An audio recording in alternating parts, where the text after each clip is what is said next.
Joining me now, Renato Mariotti, former assistant U.S. attorney for the Northern District of Illinois. Jim Trustees, a former federal prosecutor and previously represented Donald Trump in both the January 6th and classified documents case. And Terry Austin, she's a host and analyst for the Law and Crime Network. She was in the courtroom covering the trial today. We also have Geraldo Rivera, attorney and NewsNation's correspondent at large. Geraldo, let me start with you. Any surprise for you today, Geraldo, at the verdict? You know, the more time passes since the verdict, the more reflective I think I've become. And the line that's stuck in my head is what goes around comes around. I'm not talking about Stormy Daniels or a one-night stand 18 years ago or any of that. I'm talking about Trump allowing Cohen to go to jail, take the heat, not reimburse him for legal fees, hanging him out to dry.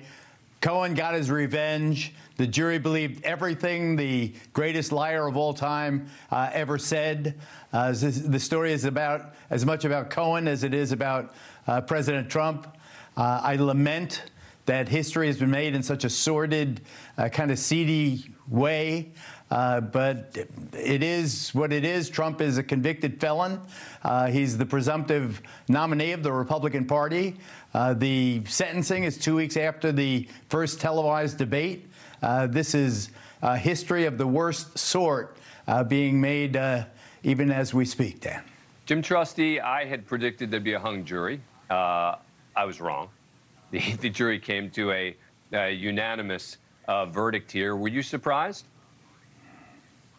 I wasn't surprised. I mean, look, while we're confessing, I had a prediction of a verdict tomorrow afternoon, so I lost in the pool too. Yeah. But no, I'm not surprised for a couple of reasons. I mean, number one, the jury pool and jury selection process was pretty horrifically foreshadowing in this case. I mean, it is just maybe an impossible jury pool to get a fair jury for somebody with the stature and the reputation of Donald Trump. And I actually think the jury instructions, which could have been very complicated to reflect the mental gymnastics of felonizing these misdemeanor charges, instead turned into this really easy buffet where once they decide there was an illegal entry, which I quibble with, that they could just decide which element, pick one of three as a possible felony element. And, that may or may not survive appellate scrutiny. It's certainly going to be a centerpiece of an appeal, but it made it a lot easier for this jury because they're like, oh, we don't really have to be unanimous about everything, just the fact that this is an illegal entry.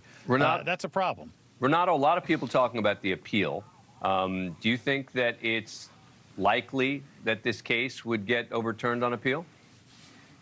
I don't know if it's likely. I agree with Jim that there are certainly questions about the jury instructions. I expect that to come up on appeal. Reasonable minds can differ. I don't agree with your prior guest, Megyn Kelly, about the judge at all. I thought the judge was roughly within the lane that I would have expected. I mean, you could quibble with certain rulings here or there, but overall, I thought that he gave Trump a fair trial. I just think that Trump's lawyers adopted a laughable strategy. I thought it was an absolutely foolish strategy, a losing strategy. I think they lost a winnable case.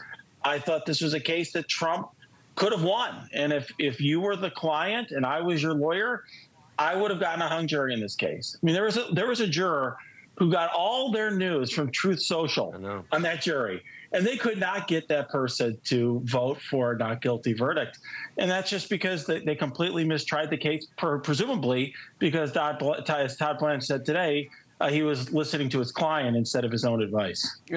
Terry Austin, yes, there were mistakes maybe made by the defense. I don't agree with Renato that it would have made a difference, though. I don't think that somehow a different defense strategy, which focused, less on appeasing Donald Trump and more on focusing on, specific legal questions, less on trying to claim he didn't have the sex with Stormy Daniels.